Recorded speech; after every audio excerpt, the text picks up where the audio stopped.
A nivel municipal, ¿no? El ayuntamiento ha rebajado 5 o 6 millones la deuda municipal y no se ha hecho, como se dice, regalando dinero a los bancos, sino cumpliendo simplemente con los ritmos de amortización de las deudas.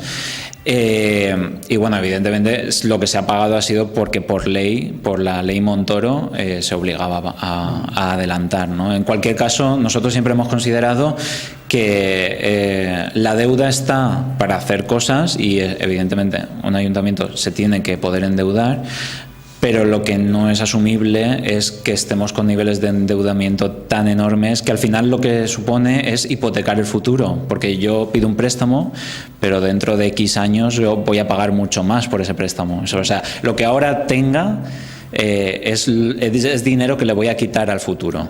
Entonces, hay que estar en unos niveles de endeudamiento asumibles y adecuados para poder hacer cosas, pero tampoco hipotecando el futuro de todo el municipio.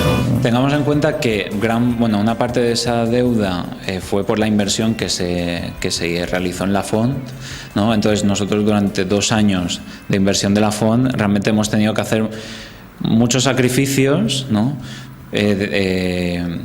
Pues de proyectos que podríamos haber iniciado, pero es que no había materialmente dinero, y es que no nos lo quisiésemos gastar, es que nos lo estamos gastando, pero precisamente en la Font, en la reurbanización de la Font. De un presupuesto de 18 millones, 17-18 millones que fue en 2015, 2016 y 2017, alrededor de 6 millones, que tengamos en cuenta que un presupuesto es esa cantidad que he dicho, pero después en personal se va más de la mitad, después hay gastos fijos porque la luz, el agua, todo ese tipo de gastos fijos, mantenimiento, limpieza.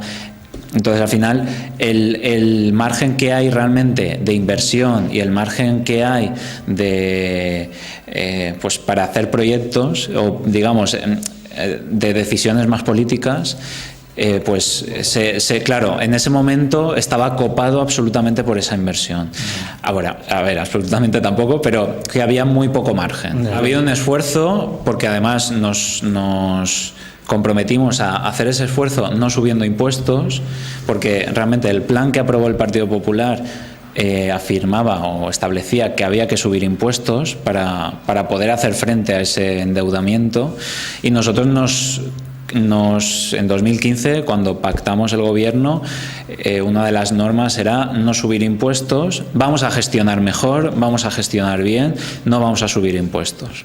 Entonces, cumplimos con ello, y ahora es verdad que ahora hay más margen para hacer inversiones. También es cierto que el margen que hay para hacer inversiones, que es importante, solo se pueden hacer si se aprueba un presupuesto. El 18 ni se ha presentado una propuesta por parte del gobierno, cuando nosotros desde Compromís propusimos un presupuesto entero, porque es que no nos hacían llegar ninguna propuesta, y era una manera de intentar presionar al gobierno para que hiciese su propuesta.